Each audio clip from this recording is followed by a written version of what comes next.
First, it's a great pleasure to speak to you from Puttaparthi, which is the abode of peace. My name is Isaac Tigrett. I've been coming to Puttaparthi since I was 24 years old. I'll be 64 shortly, although I feel like a 14-year-old boy trapped in a 64-year-old body, and have been completely and totally blessed to be under the guidance of my master and teacher, Sri Satya Sai Baba. As we all are aware, he left his body over a year or so ago. We are all here basically on a personal journey to discover our true identity and nothing more. People seek their spiritual identity either from time of being very young, where it becomes a predominant aspect of why am I here. Many don't look for that identity until mortality is staring them in the face. Some came to see the miraculous show of the went on twice a day with something called darshan, when he would appear, and his energy was extreme. It would affect some people in a very dramatic way. It would put other people in awe. But it was basically, to many, an event, a show. Some came to get a blessing. Some came out of curiosity for the Guru of Gurus, which India has always had a Pacific master of tremendous importance to the country and to Hinduism, and Sai Baba was certainly that. You know, for me, because of the amazing phenomenon that I have experienced by being blessed to have been close to him and have him guide me in my life on a personal basis, which is not important. It gave everyone the wrong impression of me. People have an image that because one person is closer to the form, that they are more advanced or more important than others. This couldn't be further from the truth. As Sai Baba has said to all of us in his teachings over and over and over again, you're all divine beings. I'm a divine being, you're a divine being. The only difference has been throughout history with all of these masters that have appeared on the planet is they have become realized beings or merged with their true personality, which is divinity. They know it, and unfortunately we don't. We're on that journey to try to find that identity.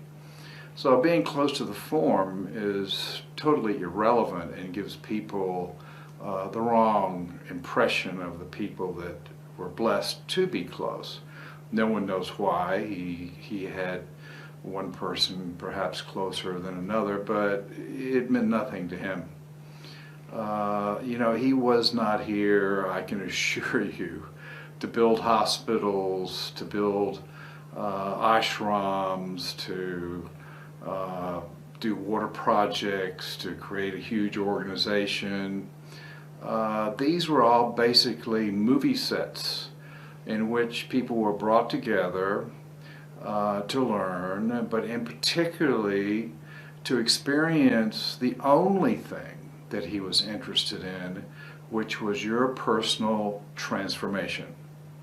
That was, as has been with all divine masters, their main reason for incarnating on the planet and for people to come within their aura or their energy fields. Sai Baba is not the first, nor will he be the last divine master that has evolved on this planet. Those that we know, and there are many, many that we are not aware of that have been here, all came, whether it be the Buddha, who only had a handful of people that were around him during the short time he was here, Zarathustra, who was here for the religion that formed after he left, and which was the interesting part of his writings and so forth. As with all the writings of all the masters, what happens is that, because these massive religions have been formed around these men long after they've gone, and none of them really came here to start a religion, as Sai Baba has said when he came here. And of course, the most interesting thing is it was always with him all-inclusive of all religions, which he spoke of often. He was not here to start a new religion or a new following. But what happens with all of these divine beings is they leave behind these teachings and these writings. And people at some time on their journey, trying to discover their spiritual definition, will open up one of these books. And the energy of these divine words, or as they say in the Vedas, the Jyoti light, comes out of these writings and suddenly affect individuals and say, oh my God, I get it. This has changed my whole life. All of their writings say exactly the same thing. Love thy neighbor as thyself. Follow the basic values, human values of life, of love and peace and truth and righteousness. It's all the same message, but they occurred at a particular time in history in various cultures around the world in which these religions sprang and proliferate to this day.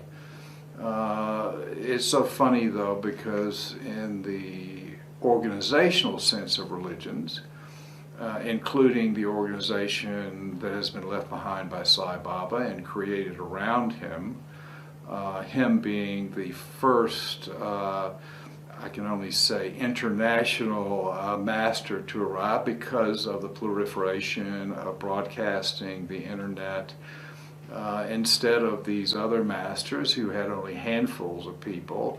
This modern master had millions of people that found out about him, were affected by his writings, as I was, because that's what really changed my life, not particularly him, who was and is and remains an enigma completely to all of us, because only a realized being can recognize another realized being. I think that's why he said, I can count my true devotees on one hand. I believe he's speaking of the 5 other avatars that exist now on this planet, because they are the only ones who could truly recognize him.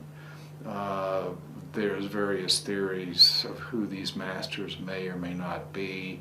Babaji in Hinduism, who lived hundreds of years ago. How could you possibly understand an enigma of a realized being unless you were a realized being? If you believe in the Master and you trust the Master, which is so important for all devotees, is to trust and accept that he knows what's best, which is a very difficult thing, because you are giving up your ego and you're allowing yourself to put yourself in the hands of what you consider to be your teacher or master. We are trapped in a strange delusion, especially here in the Kali Yuga, but to believe that we are the mind and we are the body, which we are not. We are all immortal beings.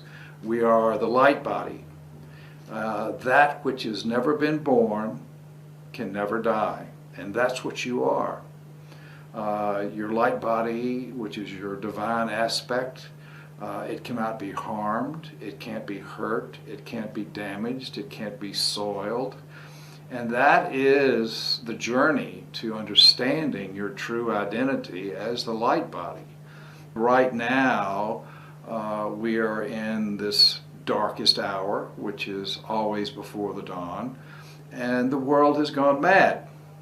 I don't care if you are the richest man in the world or a king, or whether you're the poorest and a beggar. Everyone has lost their confidence. There is nothing but strife and hatred and anger, brutality, civil war, fear going on throughout the planet, in every single individual. We are overstimulated, our mind and body, by this Maya, or the delusion of the world, which has been turned up to the max. And there is a battle between good and evil going on between and in each one of us every day, dozens, if not hundreds of times a day. A guy drives by in a better car than yours, and you go, oh, I'm inadequate, I don't have a nice car like this guy. A woman goes by in a very famous designer suit or carrying a Gucci bag, so other women feel inferior and that they're not as advanced as that person, as if material things really meant you were more advanced, knowing full well you can't take it with you. And that's not the reason we're here, for acquisition of transient, meaningless things. But that has, in our consciousness on this planet today, become the gold, the silver, the diamonds, the jewels, which we all seek. The mind and body are completely overstimulated. We who wish, including myself, to look towards the inward path where the real jewels and diamonds and gold appear and are, and the only thing worth possessing, have no choice because of this overstimulation. We have something which is the 5 friends of this delusion, that we are the mind and the body, called the 5 senses. You wake up in the morning, you open your eyes and you see, you smell, you touch, you taste, you hear, and immediately being controlled by the ego, which does die with you. The ego tells you from these sensations, from its 5 best friends, that you are nothing more than the mind and the body.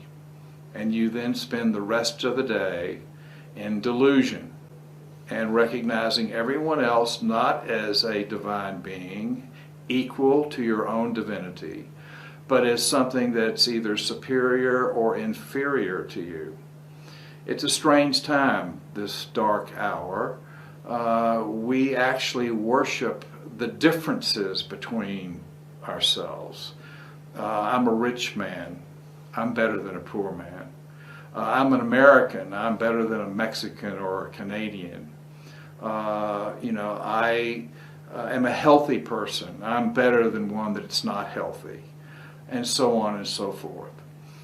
We should be and will be in the new age worshiping the sameness that we all share, which is this thread of divinity that goes through all of us and makes us collectively one.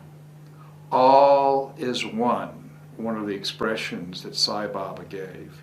Unity in diversity.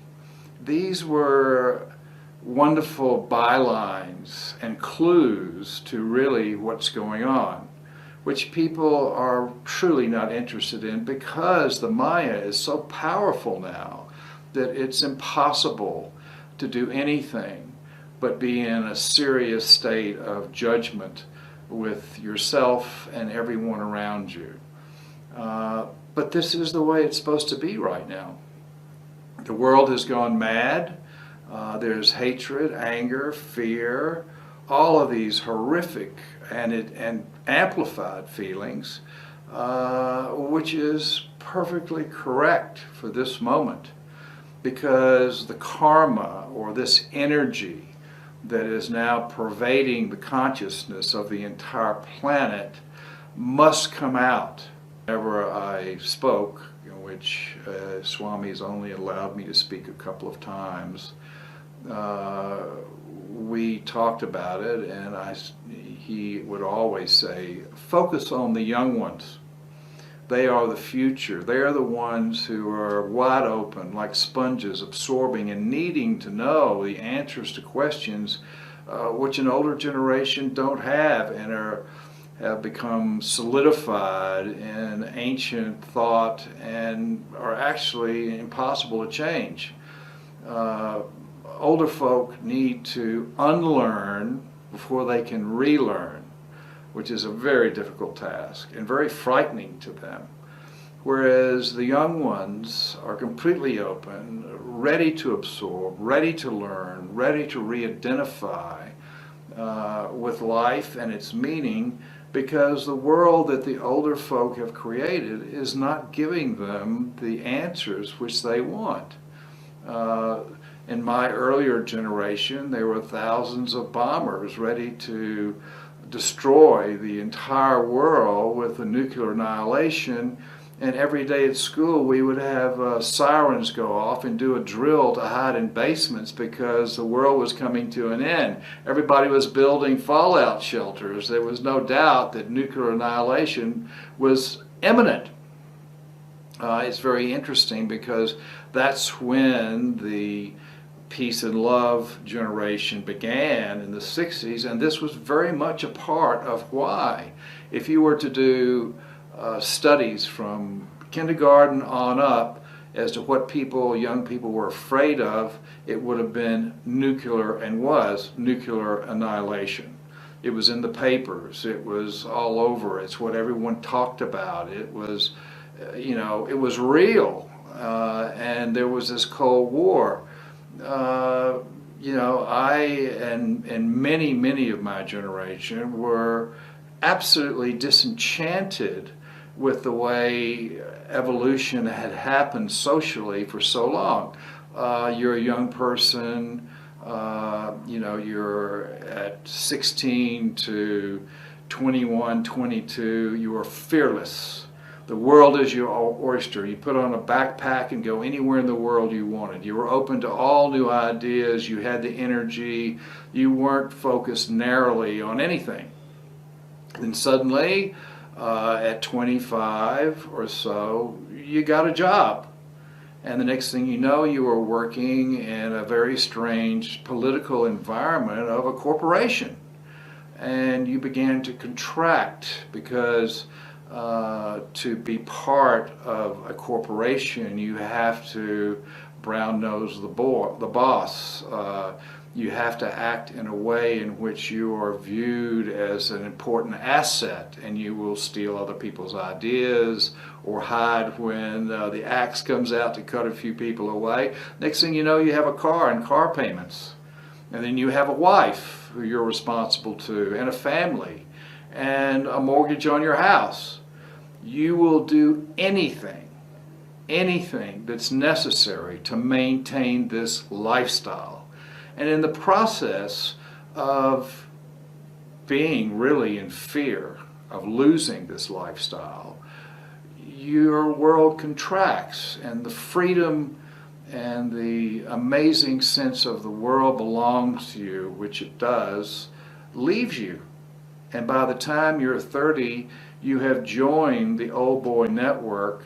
You've accepted the means, the mores of what's happening and what you were taught by this older generation and this amazing corporate structure which you've been thrust into, and you lose the plot completely. You lose your freedom for thinking. You contract. You become victimized by your environment, of which we all are. That's why it's so important to choose the environment that you're in, especially now. We had a fantastic expression, which I still use to this day and feel religiously about, is don't trust anyone over 30. And I still don't, because they have joined the old boy network. They have entered a world which they cannot change, and they are not open any longer to the freedoms that they had experienced in their youth. I would rather deal with young people, and as some of you may know, I was blessed to open something called the Hard Rock Café when I was 22 years old in London, not having a clue that it would become a massive international organization representing the youth culture and music and American lifestyle. And also something called the House of Blues, which is throughout the United States, large venues for concerts, of which we do 18 to 19,000 shows a year. And I was always one of the youngest cats there. I mean, especially in the hard rock days. And I've spent my entire life with young people that work in restaurants or these type of venues. First of all, it's very multicultural. They're from every background you could possibly imagine, but they're all under the age of 30. And that's what my great blessing was, at one point having over 10,000 young people that I was blessed to work with and struggle to guide under the many problems that people have in the evolution of their life, and base my company on the basic human values, which I discovered here at this ashram, of very simple things. Peace. Are you running a peaceful place? Is the environment that you've created one of peace? Love, big word. Is this a loving place?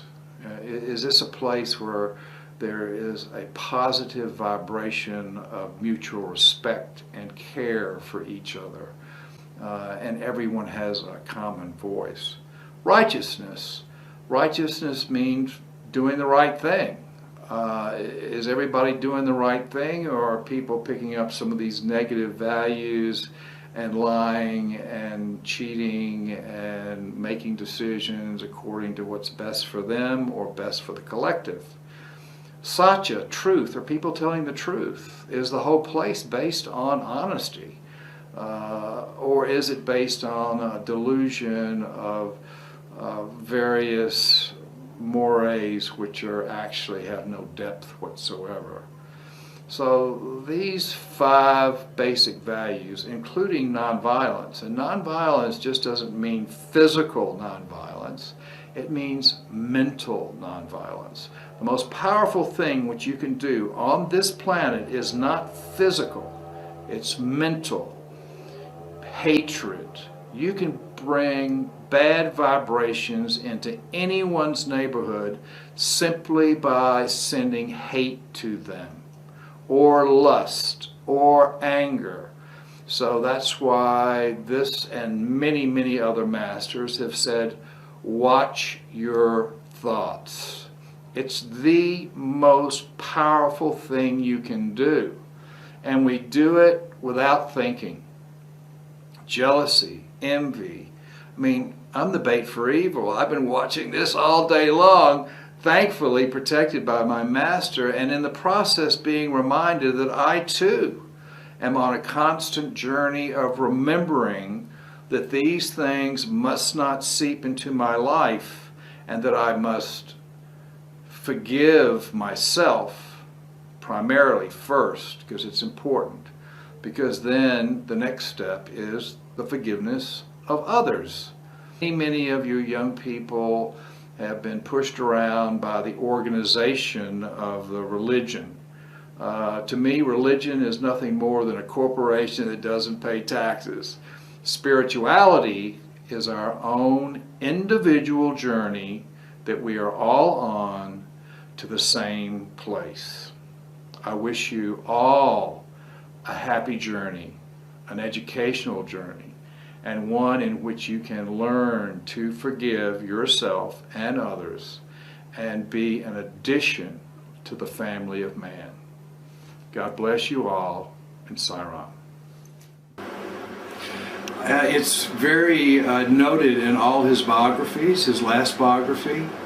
There's photographs of me. There's a whole chapter on my experiences with Swami, where he saved my life when a car went over a hill and I was asleep, and he came and put a force field around me. and saved my life. I also died once, 2 years later, in a hotel room in Denver, Colorado. Swallowed my tongue. I had an epileptic fit, and out of my crown chakra, this is where the spirit comes out. I was on the ceiling watching, dead, looking at my dead corpse. This is all well documented, by the way, in all the Swami biographies, which I reluctantly tell, because you cannot believe these things unless you've experienced them. Otherwise, it's just fairy tales. It's very difficult times right now. People are very frightened, much anger, much fear in the world. All the people who are weak, the weak ones of us, are suffering more than ever before. People are desperately looking for an answer, and they're looking outside. There's nothing outside. That's Maya. Everything is on the inward path, not the outward path. Swami is a reflection of myself. Period. He taught me that himself. I was lucky to be very, very close to his physical form. I was very, very lucky to speak with him many times because he had projects he chose me to do through the grace, his grace. But Swami was an enlightened being, on the external enlightened being. This country, many other countries, have, all of these masters have come since the beginning of time. So Swami happens to be the one for this particular age, between probably 1950 and his recent death. Before that, there was Vivekananda, Yogananda, Ramakrishna, who died in 1865, a whole string of these masters. Jesus. There's religion and there's spirituality. Religion is something that is created by man and his greed for knowledge and power. You all know this from the Russian Orthodox Church, who's in cahoots with the government like this. But that's nothing new. It was the same with the Catholics, it was the same with the Protestants, it's the same with everybody. That's religion, that's politics, that's nonsense. Spirituality is one's personal journey to the heart, to the truth. And we're all on that journey, like it or not, some more evolved than others, but we're all on that journey to the same place. I love Russia, by the way. I love you, Russian folks. Been there many times, before and after. Y'all are great. The words of the masters are always the same. Love, peace, truth, nonviolence. This is what it's all about. Satya, prema. This is taught in every single religion. Sai Baba didn't come here to start a new religion or even gain devotees. They came because they heard about him. Very few people read his words, and I guarantee you 90% of his devotees don't really understand who he was. And this is the reason why. Swami himself even said, I can count all my devotees on one hand. What does that mean? Because only a realized being can recognize another realized being. We didn't know that he was a reflection of ourselves. We thought he was outside. God's over there and I'm over here. Wrong. God is here in your heart, swinging in a little swing. He's available to you at any time. But everyone wanted to practice duality. They wanted to believe that there was something higher than themselves. Absolutely impossible. God made everyone in His image. And that's the light body, not the physical body. I died. I left out of my crown chakra a dead body sitting on a floor in Denver, Colorado in the mid-70s, and I'm up on the ceiling looking down at my dead body, and I started laughing. I was in the form of electricity is the only way I can describe it. I knew who I was, but I'm looking down at my dead body. I started laughing. I said, "What's that? What in the hell is that? I thought I was that, but I'm this. And this is immortal. This is forever version. So what's that? What an illusion I have been going through, thinking that I was not a divine being, or there was something else going on." This is Maya. This is the delusion of the world. This is the trap that everybody is in right now. Because this is the Kali Yuga. This is life is an opportunity. Everybody thinks they're a victim. Oh my God, this happened to me, that happened to me, this happened to me. I'm a victim, I'm a victim, I'm a victim. I've been victimized. Oh, my money's been taken away. My wife's been taken away. I'm sick.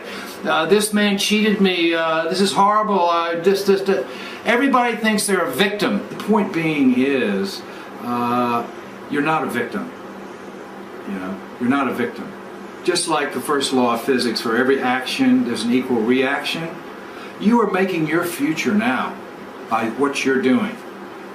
The same thing with metaphysics as with physics. Whatever you put out, you're going to get back. This lifetime, next lifetime. You're not a victim.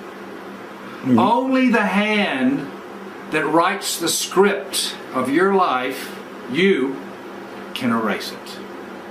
No one else. So you come to this planet, you come for a short time. It's a blink in the totality of all the possible lifetimes you've been here before. And everybody takes themselves so seriously that they forget to love each other. Love others as you would love yourself. Very few people know how to do that, because this thing, this mind, this ego, has a limited shelf life. It has a limited time. It knows it's here for 20 years, 40 years, 60 years, 70 years, and it wants control of you. It doesn't want you to take the spiritual path. You're constantly thinking, no, yes, impossible, can't believe it, so forth and so on. That makes it a very, very happy ego. And it has its best friends, the five senses. Those are the five delusions that are in your life. For instance, the first thing you do when you wake up, you open your eyes, you see, you smell, you taste, you touch. So you think you are the mind and you are the body. Totally against everything that all the masters have spoken of. Because you're not the mind and you're not the body. You're a divine being. You're simply paying your dues. You can either evolute and grow higher and erase the script and do good, or you can devolute and go backwards, and you will pay, especially if you harm other people in any way. Thinking is the most powerful thing that you can do. That was the second law of physics. Energy never dies. That's the second law of physics, proven. Never dies. It goes somewhere else. So this is an electrical machine. We all know it works on electricity. The mind works on electrical impulses. This is how the heart beats. Correct? So the point being is that, where does this energy go? Okay, think of all of the good energy from the beginning of time. Okay, compassion, mercy, love, forgiveness, worship of the higher nature. All of that energy doesn't dissipate into nowhere. It goes into a nearby dimension. Fortunately, whether you want to believe it or not, Swami graced me to show me that dimension. And it's beautiful. But also, think of all the negative thoughts that man has had since the beginning of time. Lust, anger, hatred, violence, jealousy. Where does that energy go? It goes to another nearby dimension, another plane. Okay, it's dangerous stuff. And it feeds on man's energy. This is why you pray, you meditate, you be good to people, you're compassionate, you have mercy, you have all these things going, and you feel it coming back. If I'm kind to you, sincerely kind, you will feel it. And you will be happy. And that makes me happy. Okay? But if you go out and you hate somebody, or this or that, these negative forces will come down and attach themselves to you. It's like a tuning fork. You get into hatred, and all of a sudden a little filament comes from this different dimension where all the negative archetypes are, all this negative energy is, and it'll attach to you. And it'll start feeding off of you, because that's its food. Its food is hatred. So what it does, it keeps you angry as long as it can. It keeps you in hatred as long as you can, because that's its food. That's how it exists. So you're no longer even in control of yourself. You have to be very careful. Swami said many times, as all the masters have, watch your thoughts. Thinking is the most powerful thing you can do on this planet. Because this just isn't regular energy. This is what the Hindus call prana energy. And it's a very lonely job, because nobody knows who I am. I'm a myth. I'm an image. Just like today, it's so sad. Everyone is judged by their checkbook, how much money they have. Even if they're evil, rotten, killers, everything, and they've made their money, and people are so obsessed with thinking that money gives them some sort of peace, that these evil men become heroes. Even a good man. People creating a myth was part of my job for Sai Baba. So I could go out and spread. I don't care how many speeches I give, and I've only given 4 at his request. I'm looking for one man. Just one that I can change. And if the myth is important, if the myth breaks through, if the myth allows him to open up and listen, I'll take the myth. But guess what? Nobody knows who I am. I'm an enigma. Sai Baba was an enigma. No one knew who he was either. Not that I'm Sai Baba. He's inside of me. He was a realized being. But the point is, being a myth is a lonely, lonely place to be. Because people would rather believe in the image than the person. And Swami put me in this position when I was very young. I made my first $1 million when I was 17, 18 years old. I started businesses that made me famous. So then the myth began. And then he brings me here and I build this hospital for him. More myth. No one knows who I am.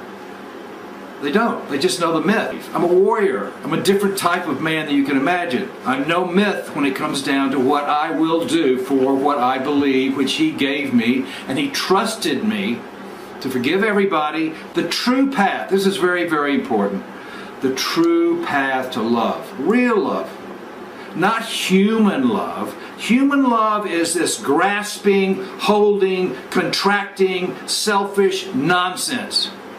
Divine love, the divine of the universe, is this ever-expanding, inclusive phenomenon. The true path to love, real love, is first, the most difficult. Forgiveness of yourself. You must learn to forgive yourself for being human and having so many frailties. Life was not meant to be easy. You wrote this book, and now you've got to read it. And the other, after you learn to forgive yourself, is to forgive others.